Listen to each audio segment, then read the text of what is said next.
എല്ലാ പ്രിയപ്പെട്ട ഉദ്യോഗാർത്ഥികൾക്കും ടാലന്റ് അക്കാദമിയുടെ കറണ്ട് അഫയേഴ്സ് ക്ലാസ്സിലേക്ക് സ്വാഗതം.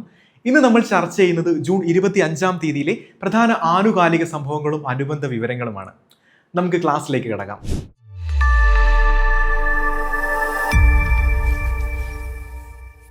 വരാനിരിക്കുന്ന LDC പരീക്ഷ 10th ലെവൽ പരീക്ഷകൾക്ക് തയ്യാറെടുക്കുന്നവർക്കായി ടാലന്റ് അക്കാദമിയുടെ LDC റാങ്ക് ഫയൽ ഇപ്പോൾ വിപണിയിൽ ലഭ്യമാണ്.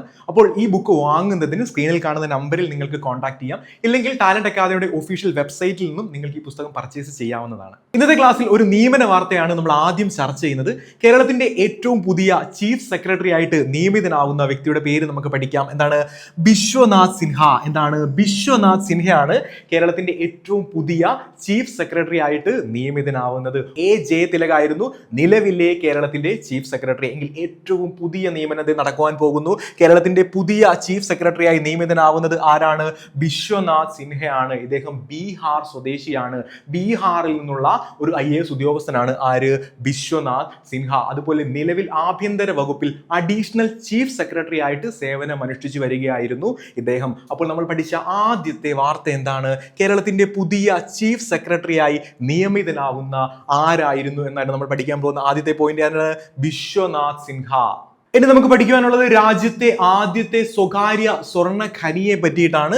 2026 ജൂണിൽ പ്രവർത്തനം ആരംഭിച്ച ഇന്ത്യയിലെ ആദ്യത്തെ സ്വകാര്യ സ്വർണ്ണ ഖനിയുടെ പേര് എന്താണ്? ജോനാഗിരി. ജോനാഗിരിയാണ് രാജ്യത്തെ ആദ്യത്തെ സ്വകാര്യ സ്വർണ്ണ ഖനി. 2026 ജൂണിൽ പ്രവർത്തനം ആരംഭിച്ച രാജ്യത്തെ ആദ്യത്തെ സ്വകാര്യ സ്വർണ്ണ ഖനിയുടെ പേരെന്താണ്? ജോനാഗിരി. ജോനാഗിരി ഏത് സംസ്ഥാനത്താണ്? ആന്ധ്രാപ്രദേശിലാണ് കേട്ടോ. ആന്ധ്രാപ്രദേശിലാണ് ജോനാഗിരി സ്ഥിതി ചെയ്യുന്നത്. ആന്ധ്രാപ്രദേശിലെ കുർണൂൽ ജില്ലയിലാണ് ജോനാഗിരി സ്ഥിതി ചെയ്യുന്നത്. എന്താണ് ജോനാഗിരിയുടെ വാർത്താ പ്രാധാന്യം? രാജ്യത്തെ ആദ്യത്തെ സ്വകാര്യ സ്വർണ്ണ ഖനിയാണ് ജോനാഗിരി. ഞാൻ പറഞ്ഞു രാജ്യത്തെ ആദ്യത്തെ സ്വകാര്യ സ്വർണ്ണ ഖനിയാണ്. ഏത് കമ്പനിയുടെ കീഴിലാണ് ജോനാഗിരി പ്രവർത്തിക്കുന്നത്? Jio Mysore services private limited. എന്താണ്? Jio Mysore services private limited എന്ന കമ്പനി ആയിരിക്കും ജോനാഗിരി പ്രവർത്തിപ്പിക്കുന്നത്. എന്തായിരുന്നു ജോനാഗിരിയുടെ വാർത്താ പ്രാധാന്യം? ഞാൻ ഒരിക്കൽ കൂടി ആവർത്തിക്കാം. രാജ്യത്തെ ആദ്യത്തെ സ്വകാര്യ സ്വർണ്ണ ഖനി.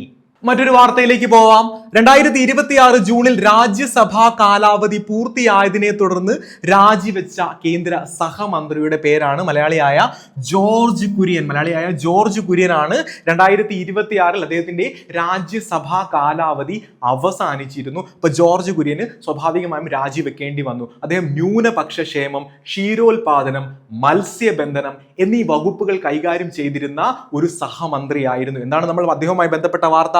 2026 ജൂണിൽ അദ്ദേഹത്തിന്റെ രാജ്യസഭാ കാലാവധി അവസാനിച്ചു. അദ്ദേഹം അതിനെ തുടർന്ന് രാജിവെക്കുകയുണ്ടായി. ഇനി ഏത് സംസ്ഥാനത്ത് നിന്നാണ് ഇദ്ദേഹം രാജ്യസഭയിലേക്ക് തെരഞ്ഞെടുക്കപ്പെട്ടത്?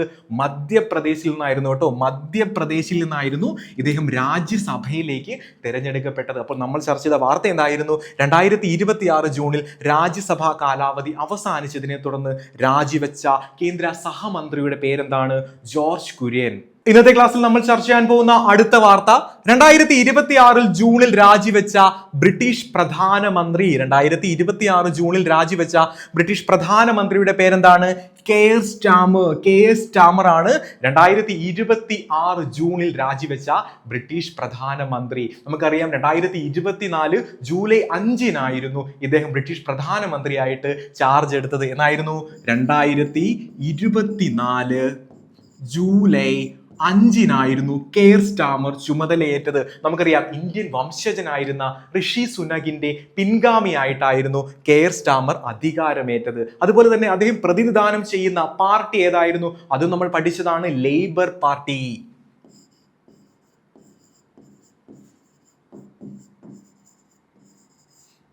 ഇപ്പോൾ ലേബർ പാർട്ടിക്കാരനായ കെയർ സ്റ്റാമർ രാജിവെച്ചിരിക്കുന്നു. ബ്രിട്ടീഷ് പ്രധാനമന്ത്രിയായിരുന്ന കെയർ സ്റ്റാമർ രാജിവെച്ചിരിക്കുന്നു. അതാണ് നമ്മൾ ചർച്ച ചെയ്ത അടുത്ത വാർത്ത. ഇനി വരാനിരിക്കുന്ന പ്രധാനപ്പെട്ട പരീക്ഷകളിൽ ഒന്നാണ് ജൂനിയർ ലാബ് അസിസ്റ്റന്റ്. അപ്പോൾ ഈ ജൂനിയർ ലാബ് അസിസ്റ്റന്റ് പരീക്ഷയ്ക്ക് തയ്യാറെടുക്കുവാനായിട്ട് റാങ്ക് ഫയൽ തേടി വേറെ ഒരിടത്തും പോകണ്ട. അതും ടാലന്റ് അക്കാദമിയുടെ കയ്യിലുണ്ട്. ഏറ്റവും പുതിയ സിലബസ് പ്രകാരം വർഷങ്ങളുടെ അനുഭവ സമ്പത്തുള്ള റിസർച്ച് സ്കോളേഴ്സ് തയ്യാറാക്കപ്പെട്ട ഈ പുസ്തകം ഇപ്പോൾ വിപണിയിൽ ലഭ്യമാണ്. അപ്പോൾ ഈ ബുക്ക് വാങ്ങുന്നതിന് നിങ്ങൾ സ്ക്രീനിൽ കാണുന്ന നമ്പറിൽ കോൺടാക്ട് ചെയ്യുക. അല്ലെങ്കിൽ ടാലന്റ് അക്കാദമിയുടെ ഒഫീഷ്യൽ വെബ്സൈറ്റിൽ നിന്നും നിങ്ങൾക്ക് ഈ പുസ്തകം പർച്ചേസ് ചെയ്യാൻ സാധിക്കുന്നതാണ്. മുൻവർഷ ചോദ്യ പേപ്പറുകളെയും അടിസ്ഥാനപ്പെടുത്തിയിട്ടാണ് ഈ ഒരു പുസ്തകം തയ്യാറാക്കിയിരിക്കുന്നത്. നമുക്കിനി ഒരു കായിക വാർത്ത ചർച്ച ചെയ്യാം. 6 ഫിഫ ലോകകപ്പിൽ ഗോൾ അടിക്കുന്ന ആദ്യ താരം. ഫിഫ ലോകകപ്പിൽ തുടർച്ചയായ 6 ഫിഫ ലോകകപ്പിൽ ഗോൾ അടിക്കുന്ന ആദ്യ താരം ആരാണ്? Cristiano Ronaldo. ക്രിസ്ത്യാനോ റൊണാൾഡോയാണ് 6 ഫിഫ ലോകകപ്പിൽ ഗോൾ അടിക്കുന്ന ആദ്യ താരമാകുന്നത്. കഴിഞ്ഞ ദിവസം ഉസ്ബെക്കിസ്ഥാനെതിരെ നടന്ന മത്സരത്തിലായിരുന്നു ഇദ്ദേഹം ഈ റെക്കോർഡ് നേട്ടം സ്വന്തമാക്കിയത്. അതുപോലെ തന്നെ ഇദ്ദേഹം സ്വന്തമാക്കിയ മറ്റൊരു റെക്കോർഡ് കൂടിയുണ്ട്. ലോകകപ്പിൽ ഗോൾ നേടുന്ന ഏറ്റവും പ്രായം കൂടിയ രണ്ടാമത്തെ താരവും ആര് തന്നെയാണ്? ക്രിസ്ത്യാനോ റൊണാൾഡോ തന്നെയാണ്. ലോകകപ്പിൽ ഗോൾ നേടുന്ന ഏറ്റവും പ്രായം കൂടിയ രണ്ടാമത്തെ താരം ആരാണ്? ക്രിസ്ത്യാനോ റൊണാൾഡോയാണ്. 41 വയസ്സിലായിരുന്നു അദ്ദേഹം ഈ റെക്കോർഡ് നേട്ടം സ്വന്തമാക്കിയത്. നമുക്കറിയാം അദ്ദേഹം പോർച്ചുഗലിന് വേണ്ടിയിട്ടാണ് കളിക്കുന്നത്. അപ്പോൾ 41 വയസ്സിൽ ലോകകപ്പിൽ ഗോൾ സ്കോർ ചെയ്യുന്ന ഏറ്റവും പ്രായം കുറഞ്ഞ രണ്ടാമത്തെ താരം ആരായി? CR7 അല്ലെങ്കിൽ ക്രിസ്ത്യാനോ റൊണാൾഡോ ആയി. അപ്പോൾ ഒന്നാമത്തെ താരം 42 വയസ്സിൽ കാമറൂണിന് വേണ്ടി ഗോൾ സ്കോർ ചെയ്ത റോജർ മില്ലയാണ് ഈ റെക്കോർഡ് സ്വന്തമാക്കിയ ആദ്യ വ്യക്തി. നമ്മുടെ പോയിന്റ് എന്തായിരുന്നു? ലോകകപ്പിൽ ഗോൾ അടിക്കുന്ന ആദ്യ താരം, 6 ഫിഫ ലോകകപ്പിൽ ഗോൾ അടിക്കുന്ന ആദ്യ താരം ആരാണ്? Cristiano Ronaldo. അതുപോലെ തന്നെ ലോകകപ്പിൽ ഗോൾ അടിക്കുന്ന ഏറ്റവും പ്രായം കൂടിയ രണ്ടാമത്തെ താരവും ആര് തന്നെയാണ്?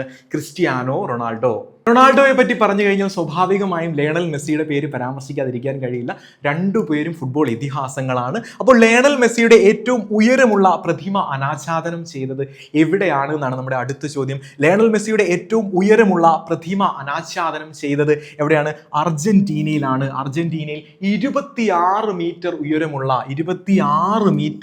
ഉയരമുള്ള മെസ്സിയുടെ പ്രതിമയാണ് അനാച്ഛാദനം ചെയ്തിരിക്കുന്നത്. അപ്പോൾ നമ്മൾ പഠിച്ച മറ്റൊരു കായിക വാർത്ത എന്താണ്? ലയണൽ മെസ്സിയുടെ ഏറ്റവും ഉയരമുള്ള പ്രതിമ അനാച്ഛാദനം ചെയ്തിരിക്കുന്നത് എവിടെയാണ്? അർജന്റീനയിലാണ്. എത്ര മീറ്റർ ആണ് ഈ പ്രതിമയുടെ ഉയരം? 26 മീറ്റർ ആണ് ഈ പ്രതിമയുടെ ആകെ ഉയരം. ഇന്നത്തെ ക്ലാസ്സിൽ നമ്മൾ ചർച്ച ചെയ്യുന്ന മറ്റൊരു വാർത്ത, 2026 ജൂണിൽ വിസ്ഡൻ മാസികയുടെ കവർ പേജിൽ ഇടം പിടിച്ച ഇന്ത്യൻ ക്രിക്കറ്റർ ആരാണ് എന്നുള്ളതാണ്. വൈഭവ് സൂര്യവംശിയാണ് കേട്ടോ. വൈഭവ് സൂര്യവംശിയാണ്. ഏത് മാഗസിനാണ്? വിസ്ഡൻ മാസികയുടെ കവർ പേജിൽ ഇടം പിടിച്ച ഇന്ത്യൻ ക്രിക്കറ്റർ. ഇന്ത്യൻ ടീമിൽ ഇടം നേടുന്ന ഏറ്റവും പ്രായം കുറഞ്ഞ താരം, IPL കളിച്ച ഏറ്റവും പ്രായം കുറഞ്ഞ താരം, IPL സെഞ്ചുറി നേടിയ ഏറ്റവും പ്രായം കുറഞ്ഞ താരം, അതുപോലെ തന്നെ 2026 IPL ഏറ്റവും കൂടുതൽ റൺസ് സ്കോർ ചെയ്തതിനുള്ള ഓറഞ്ച് ക്യാപ്പ്, എമർജിംഗ് പ്ലെയർ, അതുപോലെ മോസ്റ്റ് നമ്പർ ഓഫ് സിക്സസ് എന്നീ അവാർഡുകൾ കരസ്ഥമാക്കിയതും ആര് തന്നെയായിരുന്നു?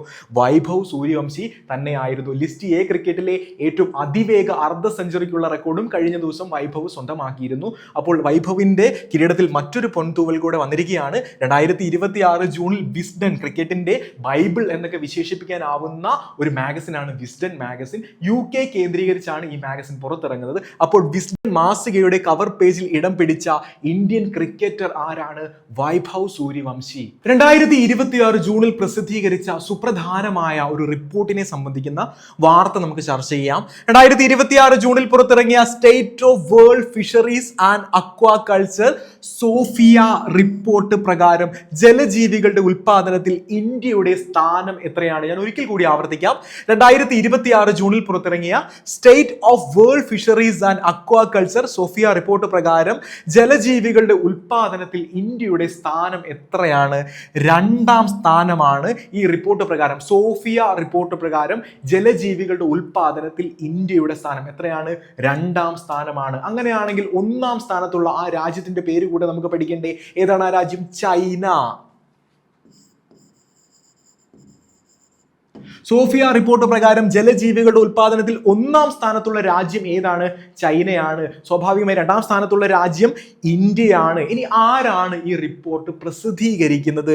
നമുക്കറിയാം, state of world fisheries and aquaculture SOFIA report പ്രസിദ്ധീകരിക്കുന്നത് ഏത് സംഘടനയാണ് എന്നുള്ളത് കൂടെ നമുക്ക് പഠിക്കേണ്ടതുണ്ട്. ഏതാണ്? Food and agricultural organisation. Food and agricultural organisation, FAO.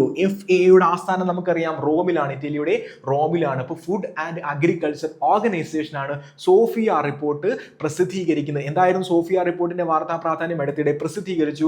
അതുപോലെ തന്നെ ജലജീവികളുടെ ഉൽപാദനത്തിൽ ഇന്ത്യയുടെ സ്ഥാനം, ആ റിപ്പോർട്ട് പ്രകാരം ഇന്ത്യയുടെ സ്ഥാനം എത്രയാണ്? മറന്നു പോകരുത്, അത് 2ാം സ്ഥാനമാണ്. ഇന്നത്തെ ക്ലാസ്സിൽ നമ്മൾ ചർച്ച ചെയ്യുന്ന ഒരു വിയോഗ വാർത്തയാണ്. 2026 ജൂണിൽ അന്തരിച്ച ക്യൂബയുടെ മുൻ വൈസ് പ്രസിഡന്റിന്റെ പേരെന്താണ്? 2026 ജൂണിൽ അന്തരിച്ച ക്യൂബയുടെ മുൻ വൈസ് പ്രസിഡന്റിന്റെ പേര് കൂടെ നമുക്ക് പഠിക്കാം. Ramiro Valdez മെനൻഡസ്. എന്താണ്? റാമിറോ വാൽഡസ് മെനൻഡസ് എന്നാണ് 2026 ജൂണിൽ അന്തരിച്ച ക്യൂബയുടെ മുൻ വൈസ് പ്രസിഡന്റിന്റെ പേര്. നമുക്കറിയാം ഫിഡൽ കാസ്ട്രോ അതുപോലെ റൗൾ കാസ്ട്രോ എന്നിവരുടെ അനുയായിയായിട്ട് പ്രവർത്തിച്ചിട്ടുള്ള വ്യക്തിയായിരുന്നു റാമിറോ വാൽഡസ് മെനൻഡിസ്. അതുപോലെ തന്നെ ക്യൂബയുടെ ഉപപ്രധാനമന്ത്രി, ആഭ്യന്തരമന്ത്രി എന്നീ വകുപ്പുകൾ കൈകാര്യം ചെയ്തിട്ടുള്ളതും ആര് തന്നെ ആയിരുന്നു? Ramiro Valdez മെനൻഡസ്. ഇതിനു മുൻപ് കൈകാര്യം ചെയ്തിരുന്ന വകുപ്പുകളായിരുന്നു അല്ലെങ്കിൽ സുപ്രധാന പദവികളായിരുന്നു അദ്ദേഹത്തെ സംബന്ധിച്ചിട്ടുള്ള ഈ ഉപപ്രധാനമന്ത്രി അല്ലെങ്കിൽ ആഭ്യന്തര വകുപ്പ് മന്ത്രി എന്നീ പദവികൾ. നമ്മൾ പഠിച്ച പോയിന്റ് എന്തായിരുന്നു? 2026 ജൂണിൽ അന്തരിച്ച ക്യൂബയുടെ മുൻ വൈസ് പ്രസിഡന്റിന്റെ പേരെന്താണ്? മറന്നു പോവരുത്, റാമിറോ വാൽഡസ് മെനൻഡസ്. ഒരുപാട് ഉദ്യോഗാർത്ഥികൾ ആകാംക്ഷയോടെ കാത്തിരുന്ന പരീക്ഷകളിൽ ഒന്നാണ് പോലീസ് ഡ്രൈവർ. അപ്പോൾ പോലീസ് ഡ്രൈവറിനായിട്ടുള്ള സ്പെഷ്യൽ ടോപ്പിക് ടാലന്റ് അക്കാദമി പുറത്തിറക്കിയിട്ടുണ്ട്. പോലീസ് ഡ്രൈവറിന് വേണ്ടി മാത്രമല്ല, ഫയർമാൻ ഡ്രൈവറിനും CEO ഡ്രൈവറിനും APO ഡ്രൈവറിനും ഈ പുസ്തകം ഉപകാരപ്രദമാണ്. അതുപോലെ തന്നെ സ്പെഷ്യൽ ടോപ്പിക്സ് എല്ലാം ഇൻക്ലൂഡഡ് ആണ്. സിലബസ് അധിഷ്ഠിതമായി മാത്രമാണ്. വർഷങ്ങളുടെ അനുഭവ സമ്പത്തുള്ള എക്സ്പേർട്ടഡ് ആയിട്ടുള്ള നമ്മുടെ റിസർച്ച് സ്കോളേഴ്സ് ആണ് ഇത് തയ്യാറാക്കിയിരിക്കുന്നത്. അപ്പോൾ എത്രയും പെട്ടെന്ന് ഈ പുസ്തകം വാങ്ങി നിങ്ങളുടെ തയ്യാറെടുപ്പുകൾ നിങ്ങൾ ആരംഭിക്കുക. അപ്പോൾ ഈ പുസ്തകം നിങ്ങൾക്ക് സ്ക്രീനിൽ കാണുന്ന ഈ നമ്പറിൽ കോൺടാക്ട് ചെയ്യാം, അല്ലെങ്കിൽ നമ്മുടെ ടാലന്റിന്റെ ഒഫീഷ്യൽ വെബ്സൈറ്റിൽ നിന്ന് നിങ്ങൾക്ക് ഇത് പർച്ചേസ് ചെയ്യാൻ സാധിക്കുന്നതാണ്. അപ്പോൾ നമ്മുടെ റാപ്പിഡ് റിവിഷനുള്ള ടൈമാണ്. ഇന്ന് പഠിച്ച കാര്യങ്ങൾ ഒരിക്കൽ കൂടെ നമുക്ക് ഓർത്തെടുക്കാം. കേരളത്തിന്റെ പുതിയ ചീഫ് സെക്രട്ടറി ആയി നിയമിതനാകുന്നത് ആരായിരുന്നു എന്നാണ് നമ്മൾ ആദ്യം പഠിച്ചത്. ബിശ്വനാഥ് സിൻഹ. അതുപോലെ 2026 ജൂണിൽ പ്രവർത്തനം ആരംഭിച്ച ഇന്ത്യയിലെ ആദ്യത്തെ സ്വകാര്യ സ്വർണ്ണ ഖനിയുടെ പേര് നമ്മൾ പഠിച്ചിരുന്നു. നമുക്കറിയാം, അത് ജോനാഗിരി. എന്താണ്? ജോനാഗിരി. 2026 ജൂണിൽ രാജ്യസഭാ കാലാവധി പൂർത്തിയായതിനെ തുടർന്ന് രാജിവെച്ച കേന്ദ്ര സഹമന്ത്രിയുടെ പേര് ഇന്നത്തെ ക്ലാസ്സിൽ നമ്മൾ ചർച്ച ചെയ്താണ്. നമുക്കറിയാം, അത് ജോർജ് കുര്യൻ ആണ്. പിന്നീട് നമ്മൾ പഠിച്ചത് 2026 ജൂണിൽ രാജിവെച്ച ബ്രിട്ടീഷ് പ്രധാനമന്ത്രിയുടെ പേരാണ് KS സ്റ്റാമർ. 6 ഫിഫ ലോകകപ്പിൽ നിന്നായി ഗോൾ നേടിയ ആദ്യ താരമായത് ആരായിരുന്നു? ഇന്നത്തെ ക്ലാസ്സിൽ നമ്മൾ പഠിച്ചിരുന്നു. ആരായിരുന്നു അത്? Cristiano Ronaldo. ലയണൽ മെസ്സിയുടെ ഏറ്റവും ഉയരമുള്ള പ്രതിമ അനാച്ഛാദനം ചെയ്തത് എവിടെയാണെന്ന് നമ്മൾ ചർച്ച ചെയ്തിരുന്നു. അർജന്റീനയിലായിരുന്നു ലയണൽ മെസ്സിയുടെ ഏറ്റവും ഉയരമുള്ള പ്രതിമ അനാച്ഛാദനം ചെയ്തത്. 2026 ജൂണിൽ വിസ്ഡൻ മാസികയുടെ കവർ പേജിൽ ഇടം പിടിച്ച ഇന്ത്യൻ ക്രിക്കറ്റർ ആരായിരുന്നു? വൈഭവ് സൂര്യവംശി. പിന്നീട് നമ്മൾ ചർച്ച ചെയ്തത് 2026 ജൂണിൽ പുറത്തിറങ്ങിയ state of world fisheries and aquaculture SOFIA report പ്രകാരം ജലജീവികളുടെ ഉൽപാദനത്തിൽ ഇന്ത്യയുടെ സ്ഥാനം എത്രയായിരുന്നു എന്നാണ് നമ്മൾ പഠിച്ചതാണ്. 2 ആണ്, 1 ചൈനയുമാണ്. അതുപോലെ 2026 ജൂണിൽ അന്തരിച്ച ക്യൂബയുടെ മുൻ വൈസ് പ്രസിഡന്റ് ആരായിരുന്നു എന്ന് നമ്മൾ ഈ ക്ലാസ്സിൽ ചർച്ച ചെയ്തിരുന്നു. ആരായിരുന്നു? Ramiro Valdez മെനൻഡസ്. കഴിഞ്ഞ ക്ലാസ്സുമായി ബന്ധപ്പെട്ട 2 ചോദ്യങ്ങൾ നൽകുകയാണ്. ഉത്തരങ്ങൾ നിങ്ങൾ കമന്റ് ചെയ്യുക. ഒന്നാമത്തെ ചോദ്യം, 2026 ജൂണിൽ വാട്സ്ആപ്പ് ഗ്ലോബൽ മേധാവിയായി നിയമിതനായത് ആര്? Option A Abhijit Bose, option B Kunal Shah, option C Arvind Krishna, option D Neal Mohan. രണ്ടാമത്തെ ചോദ്യം, 2026 ജൂണിൽ ഇന്ത്യ അണ്ടർ 18 വോളിബോൾ ടീമിന്റെ മുഖ്യ പരിശീലകനായി നിയമിതനായ വ്യക്തിയുടെ പേരാണ്. Option A Shubham Sagwal, option B Abhimanyu Singh, option C Tom Joseph, option D Amrit Pal Singh. ഇനി കഴിഞ്ഞ ക്ലാസ്സിൽ നൽകിയിരുന്ന 2 ചോദ്യങ്ങളുടെ ഉത്തരങ്ങൾ കൂടെ നമുക്ക് ചർച്ച ചെയ്യേണ്ടതുണ്ട്.